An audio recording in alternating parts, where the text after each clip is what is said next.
नमस्कार. सादर करीत आहोत ठाणे वार्ता. ठळक घडामोडी. आमदार संजय केळकर यांच्या पुढाकारानं तब्बल 19 वर्ष रखडलेल्या झोपू योजनेला मिळाली चालना. घरफोडी चोरीचा गुन्हा उघडकीस आणून 2 आरोपींकडून 8 लाखांचा मुद्देमाल हस्तगत. आणि राज्य सरकारकडून ठाणे महानगरपालिकेला 165 कोटींची मदत. ठाणे महानगरपालिका आयुक्त सौरभ राव. आम्हाला फेसबुक आणि यूट्यूब चॅनलवर फॉलो करायला मात्र विसरू नका. तर पाहूया ठळक घडामोडी विस्तृतपणे, पण काही क्षणातच. रोज रोज तेच राजकीय कार्यक्रम बघून कंटाळलात ना? अहो, मग ठाणे वार्ता श्रीस्थानक आता तुम्हाला नवनवीन कार्यक्रमांचा आनंद लुटण्याची संधी देते. आपल्या घरातील लग्न, मुंज, कोणतंही शुभकार्य अशा विविध घटनांचा आनंद आपण ठाणे वार्ता श्रीस्थानक वाहिनीवर लुटू शकता आणि सगळ्यांपर्यंत पोहोचवू शकता. यासाठी फक्त एवढंच करायचं, या दूरध्वनी क्रमांकावर संपर्क साधायचा. आपले कार्यक्रम आमच्यापर्यंत सगळ्यांपर्यंत पोहोचवायचे. आपण पाहत आहात श्रीस्थानक वाहिनी, ठाणे जिल्ह्याचं मुख्य व्यासपीठ. ठाणे वार्ता पहा श्रीस्थानक वाहिनीवर. आता सकाळी 9:15 पासून रात्री 9:15 पर्यंत ठाणे वार्ता, ठाण्यातील पहिलं दृकश्राव्य माध्यम. ठाणे वार्ता आणि श्रीस्थानक वाहिनीचं लाईव्ह स्ट्रीमिंग. ठाणेवार्ता.com वरील लाईव्ह स्ट्रीमवर क्लिक करा आणि अगदी मोबाईलवरही ठाणे वार्ता श्रीस्थानक वाहिनीचा आनंद लुटा. यासाठी आमचं ॲप डाउनलोड करा. ठाणे वार्ता पहा श्रीस्थानक वाहिनीवर. आता सकाळी 9:15 पासून रात्री 9:15 पर्यंत ठाणे वार्ता, ठाण्यातील पहिलं दृकश्राव्य माध्यम. आपण पाहत आहात श्रीस्थानक वाहिनी, ठाणे जिल्ह्याचं मुख्य व्यासपीठ. ठाणे शहरात अनेक झोपडपट्टी पुनर्वसन योजना विकासकांच्या भ्रष्टाचारामुळे वर्षानुवर्ष रखडल्या असून सर्वसामान्य रहिवासी हक्काच्या घरापासून मात्र वंचित आहे. यातील अनेक योजना मार्गी लागाव्यात, यासाठी आमदार संजय केळकर यांना यश येत आहे. नुकत्याच झालेल्या संयुक्त बैठकीत त्यांनी तब्बल 19 वर्ष रखडलेल्या योजनेला चालना दिल्यामुळं हवालदिल झालेल्या रहिवाशांना मोठाच दिलासा मिळाला आहे. खोपट परिसरातील आनंद आझाद हाऊसिंग सोसायटीची झोपडपट्टी पुनर्वसन योजना गेली 19 वर्ष ठप्प आहे. तिथली 107 कुटुंब आपल्या हक्काच्या घरांपासून वंचित राहिल्यानं ते भयभीत झाले आहेत. या दीर्घ काळात विकासक बदलले, पण इमारत मात्र काही उभी राहिली नाही. विशेष म्हणजे दबावाखाली रहिवाशांना तक्रार करणं देखील दुरापास्त झालं होतं. अखेर इथल्या रहिवाशांनी आमदार संजय केळकर यांची भेट घेऊन त्यांची व्यथा मांडली. केळकर यांनी तातडीनं शासकीय विश्रामगृहात विकासक, SRA अधिकारी आणि रहिवाशांची संयुक्त बैठक घेऊन चर्चा केली. केळकर यांनी अधिकाऱ्यांना सूचना देतानाच विकासकाला देखील 15 दिवसांची मुदत दिली. यावेळी विकासकानं 15 दिवसात बांधकाम सुरू करण्याचं आश्वासन दिलं. विकासक या कामी असमर्थ ठरल्यास स्वयं पुनर्विकासाची योजना हाती घेऊ, असा इशारा देखील केळकर यांनी दिला. सुमारे 2 तास झालेल्या चर्चेत सकारात्मक तोडगा निघाल्यानं रहिवाशांनी समाधान व्यक्त केलं. शीलडायघर पोलीस ठाण्यात दाखल गुन्ह्याचा समांतर तपास मध्यवर्ती गुन्हे शोध कक्ष गुन्हे शाखा ठाणे शहर या पथकाकडून करण्यात आला. पोलीस पथकानं गुन्हा दाखल झाल्यापासून घटनास्थळ आणि परिसरातील सुमारे 50 ते 60 ठिकाणचे CCTV फुटेज तपासून गुन्ह्यातील आरोपी निष्पन्न केले होते. 29 सप्टेंबर रोजी सुभाषचंद्र राम पलट बिंदू, आतिफ जमालुद्दीन शहा या 2 आरोपींना विक्रोळी मुंबई इथून ताब्यात घेण्यात आलं असून त्यांच्याकडून तब्बल 2,92,300 रुपये किमतीच्या गुन्ह्यातील चोरीस गेलेल्या साड्या, पॅन्ट पीस, शर्ट पीस तसंच 10,000 रुपये किमतीचे 2 मोबाईल फोन, 5 लाखाचा गुन्ह्यात वापरलेला एक टाटा पिकअप टेम्पो, गुन्हा करण्यासाठी वापरलेली हत्यारं, त्यामध्ये स्क्रूड्रायव्हर, हेक्सा, हातोडी, छत्री, पत्रा कापण्याची कात्री, टी-पाना असा सुमारे 8,02,300 रुपये किमतीचा मुद्देमाल देखील हस्तगत करण्यात आला आहे. आरोपींना शीलडायघर पोलीस ठाणे इथं हजर करण्यात आलं आहे. राज्य सरकार आणि उपमुख्यमंत्री एकनाथ शिंदे यांच्या पाठबळामुळे ठाणे महानगरपालिकेला सातत्यानं मदत मिळत असल्याची माहिती ठाणे महानगरपालिका आयुक्त सौरभ राव यांनी दिली आहे. महानगरपालिकेला पैशाची कमतरता भासली की आम्ही त्वरित राज्य सरकारकडे धाव घेतो आणि त्यावर तातडीनं मदतही मिळते. विविध विकास प्रकल्पांसाठी राज्य सरकारनं ठाणे महानगरपालिकेला तब्बल 165 कोटी रुपये दिले आहेत, असं राव म्हणाले. त्यामध्ये काशीनाथ घाणेकर नाट्यगृहाच्या दुरुस्तीसाठी 5 कोटी रुपये, कळवा विभागातील स्पोर्ट्स कॉम्प्लेक्ससाठी 90 कोटी रुपयांचा निधी देण्यात आला आहे. या सर्वांच्या एकूण मदतीचा आकडा 165 कोटींच्या वर पोहोचला आहे. शिवसेनेचा परंपरागत दसरा मेळावा यावर्षी होणार असला तरी विदर्भ, मराठवाडा आणि उत्तर महाराष्ट्रातील पूरस्थिती लक्षात घेऊन त्या भागातील शिवसैनिकांनी मुंबईत न येता शेतकऱ्यांच्या मदतीसाठी सरसावावं अशा सूचना उपमुख्यमंत्री एकनाथ शिंदे यांनी आज पत्रकार परिषदेत दिली. राज्यातील शेतकऱ्यावर मोठं संकट कोसळलं असून त्यांचे अश्रू पुसणं ही सरकारची पर्यायानं आपली जबाबदारी आहे. मुख्यमंत्री देवेंद्र फडणवीस आणि उपमुख्यमंत्री अजित पवार आणि स्वतः शिंदे यांनी अतिवृष्टीग्रस्त भागांची पाहणी करून शेतकऱ्यांच्या व्यथा जाणून घेतल्या. त्यांनी पुढील 2 ते 3 दिवसात पंचनामे पूर्ण करून नुकसानीचं प्रमाण स्पष्ट करू आणि त्यानंतर मदतीबाबत ठोस निर्णय घेतला जाईल असं सांगितलं. मदतीसाठीचे नियम आणि अटी बाजूला ठेवून शेतकऱ्यांना तातडीनं मदत करणं गरजेचं आहे असं मंत्रिमंडळ बैठकीत एकमतानं ठरल्याचं शिंदे म्हणाले. आधीच्या सरकारनं देखील मदत वाटपाच्या वेळी नियम शिथिल केल्याची आठवण त्यांनी करून दिली. पुरामुळं जमीन वाहून गेली, पशुधनाचं मोठं नुकसान झालं, जीवितहानी झाली, तसंच काही ठिकाणी घरं अद्यापही पाण्याखाली असल्याचं शिंदे यांनी सांगितलं. अशा वेळी शिवसेना पूरग्रस्त शेतकऱ्यांना 26 प्रकारच्या जीवनावश्यक वस्तूंचं किट देत असून शेवटच्या शेतकऱ्यापर्यंत ही मदत पोहोचवली जाईल असं ते म्हणाले.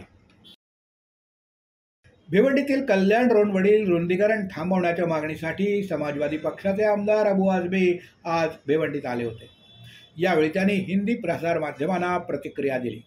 मात्र मराठीत प्रतिक्रिया देण्याबाबत मराठी माध्यमांनी विचारणा केली असता आझमी यांनी हिंदीतच उत्तर देत सांगितलं की मराठी आणि हिंदीत काय फरक आहे, मी मराठी बोलू शकतो, पण त्याची काय गरज आहे.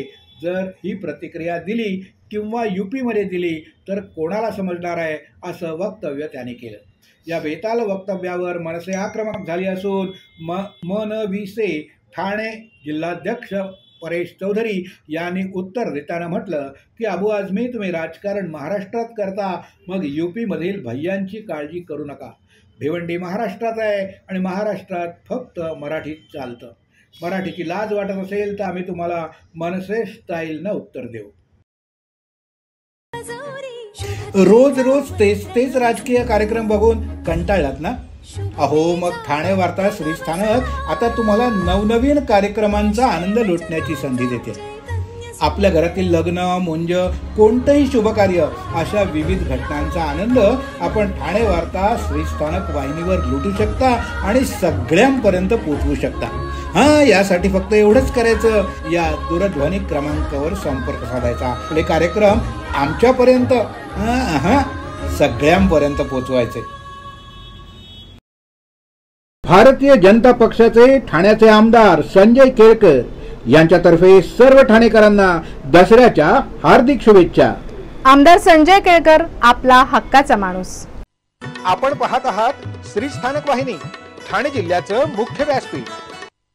ठाणे वार्ता पहा श्रीस्थानक वाहिनीवर. आता सकाळी 9:15 पासून रात्री 9:15 पर्यंत ठाणे वार्ता, ठाण्यातील पहिलं दृकश्राव्य माध्यम. ठाणे वार्ता आणि श्रीस्थानक वाहिनीचं लाईव्ह स्ट्रीमिंग ठाणेवार्ता.com वरील लाईव्ह स्ट्रीमवर क्लिक करा आणि अगदी मोबाईलवरही ठाणे वार्ता श्रीस्थानक वाहिनीचा आनंद लुटा.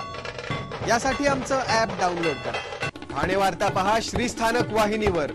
आता सकाळी 9:15 पासून रात्री 9:15 पर्यंत ठाणे वार्ता, ठाण्यातील पहिलं दृकश्राव्य माध्यम. आपण पाहत आहात श्रीस्थानक वाहिनी, ठाणे जिल्ह्याचं मुख्य व्यासपीठ. पंतप्रधान नरेंद्र मोदी यांच्या वाढदिवसानिमित्तानं आमदार संजय केळकर यांच्या मार्गदर्शनाखाली स्वच्छता मोहीम राबवण्यात आली. 1 दिवस 1 तास 1 साथ हा मूलमंत्र ठेवून ही मोहीम हाती घेण्यात आली असून स्वच्छता ही प्रत्येकाची सामूहिक जबाबदारी असल्याचा संदेश यावेळी देण्यात आला. या उपक्रमाअंतर्गत रेल्वे स्टेशन परिसरात स्वच्छता मोहीम पार पडली.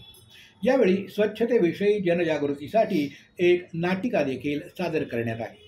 रेल्वे स्टेशन हे महत्त्वाचं सार्वजनिक ठिकाण असल्यानं त्या ठिकाणी स्वच्छतेचं काम विशेष उत्साहात पार पडतं. आमदार संजय केळकर यांनी यावेळी सांगितलं की स्वच्छ भारत मोहिमेच्या माध्यमातून पंतप्रधान नरेंद्र मोदी यांनी देशाला जागतिक स्तरावर नवा आदर्श दिला आहे. या अभियानात सर्व नागरिकांनी सहभाग घेतल्यास आपला देश स्वच्छ आणि निरोगी होईल. द्वारली गावातील सार्वजनिक तलावाजवळ काही गाई म्हशी चरायला गेल्या असता तिथल्या विजेच्या खांबाला टाकलेली केबल करंट पास होत असल्यानं 2 गायी मृत्युमुखी पडल्या. या गायींमुळं भगवान सावळाराम राणे यांच्या शेतकरी कुटुंबाला अतोनात आर्थिक नुकसान झालं आहे. मृत गायी दुभत्या होत्या आणि काही कालावधीनंतर त्या प्रसूत होणार होत्या.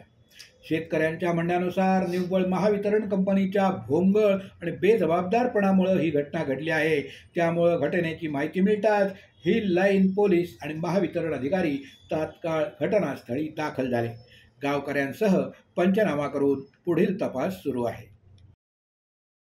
ठाणे पोलीस आयुक्तालयातील राबोडी पोलीस स्टेशन हद्दीत येणाऱ्या विकास कॉम्प्लेक्स पोलीस चौकीचं नूतनीकरण आमदार संजय केळकर यांच्या आमदार निधीतून करण्यात आलं. नूतनीकरण झालेल्या या सुसज्ज वास्तूचं लोकार्पण आमदार केळकर यांच्या हस्ते झालं. या सोहळ्याला पोलीस उपायुक्त सुभाष बोरसे, सहाय्यक पोलीस आयुक्त संभाजी जाधव, वरिष्ठ पोलीस निरीक्षक हेमंत पाटील यांच्यासह अनेक अधिकारी, कर्मचारी आणि भारतीय जनता पक्षाचे पदाधिकारी देखील मोठ्या संख्येनं उपस्थित होते. गेल्या अनेक वर्षापासून या चौकीची दुरावस्था झाली होती. त्यामुळं नागरिकांना राबोडी पोलीस स्टेशन, वृंदावन इथं जाऊन तक्रारी नोंदवाव्या लागत होत्या. नागरिकांची अडचण लक्षात घेऊन आमदार केळकर यांनी चौकीचं नूतनीकरण करण्याचा निर्णय घेतला.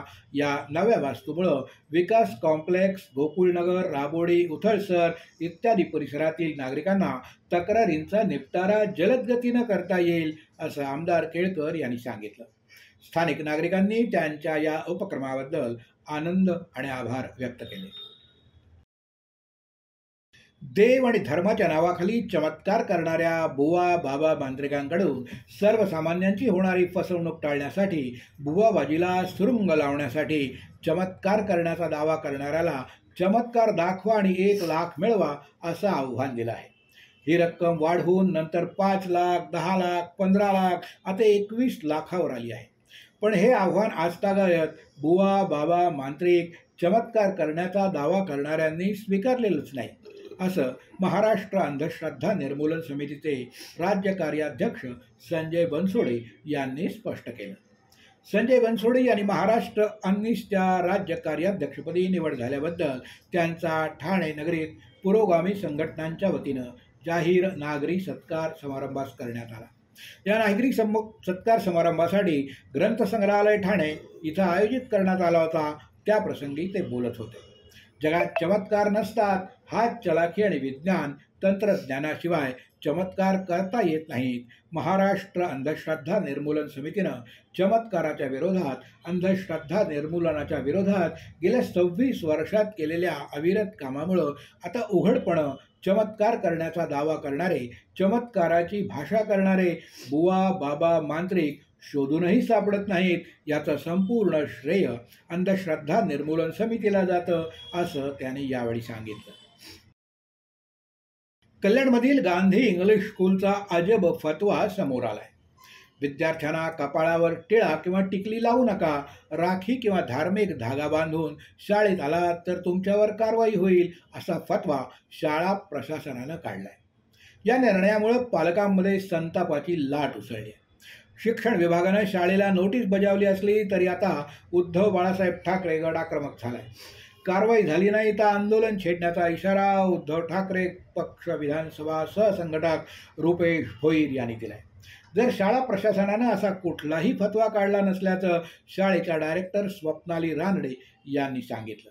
शाळेत विद्यार्थ्यांना टिळा टिकली आणि हातात धागे बांधण्यास बंदी प्रकरणावर आम्ही कुठलाही फतवा काढला नसल्याचं सांगून केवळ शाळेत धार्मिक तेढ निर्माण होऊ नये यासाठी फक्त सूचना दिल्याचं मान्य करून त्यांनी आपली भूमिका मांडली. कडा आणि बांगडीनं इजा होऊ नये यासाठी आम्ही ते बंद केलं. त्याचबरोबर टिळा धागे यामुळं शाळेत धार्मिक वाद होत असल्यानं त्या देखील काढाव्यात अशा सूचना आम्ही पालकांना दिल्या आहेत असं स्वप्नाली रानडे यांनी सांगितलं. रोज रोज तेच राजकीय कार्यक्रम बघून कंटाळलात ना? अहो मग ठाणे वार्ता श्रीस्थानक आता तुम्हाला नवनवीन कार्यक्रमांचा आनंद लुटण्याची संधी देते. आपल्या घरातील लग्न, मुंज, कोणतंही शुभकार्य अशा विविध घटनांचा आनंद आपण ठाणे वार्ता श्रीस्थानक वाहिनीवर लुटू शकता आणि सगळ्यांपर्यंत पोहोचवू शकता. यासाठी फक्त एवढंच करायचं, या दूरध्वनी क्रमांकावर संपर्क साधायचा. आपले कार्यक्रम आमच्यापर्यंत सगळ्यांपर्यंत पोहोचवायचे. अहो, आपण आपलं घर स्वच्छ, सुंदर, नेटनेटकं ठेवतो ना, मग आपण आपल्या शहराच्या बाबतीत उदासीन का? आपलं शहर स्वच्छ, सुंदर आणि नेटनेटकं ठेवणं ही आपली जबाबदारी आहे, हो ना? मग उचला फोन आणि विना परवाना होर्डिंग्स, बॅनर्स कुठे दिसले तर 1800-222-108 या टोल फ्री क्रमांकावर कळवा किंवा 7506946155 या भ्रमणध्वनीद्वारे आपली तक्रार नोंदवा किंवा महापालिकेने तयार केलेल्या स्टार ग्रेड ॲप्लिकेशनद्वारे आपली तक्रार नोंदवा. त्याची दखल त्वरित घेतली जाईल. लक्षात घ्या, आपला छोटासा सहभाग आपलं शहर स्वच्छ, सुंदर आणि नेटनेटकं बनवू शकतो. जसं आपलं घर तसं आपलं ठाणे शहर. आपण आपले कार्यक्रम किंवा बातम्या मला ठाणेवार्ता@gmail.com या ईमेलवर कळवू शकता. ठळक घडामोडी शेवटी पुन्हा एकदा. आमदार संजय केळकर यांच्या पुढाकारानं तब्बल 19 वर्ष रखडलेला झोपू योजनेला मिळाली चालना. घरफोडी चोरीचा गुन्हा उघडकीस आणून 2 आरोपींकडून 8 लाखांचा मुद्देमाल हस्तगत. आणि राज्य सरकारकडून ठाणे महानगरपालिकेला 165 कोटींची मदत. ठाणे महानगरपालिका आयुक्त सौरभ राव. या होत्या ठाणे वार्ता. आपली एखादी बातमी बघायची राहून गेली असेल तर आपण ठाणेवार्ता.in या आमच्या संकेतस्थळाला किंवा आमच्या फेसबुक पेज तसंच यूट्यूब चॅनलला अवश्य भेट द्या.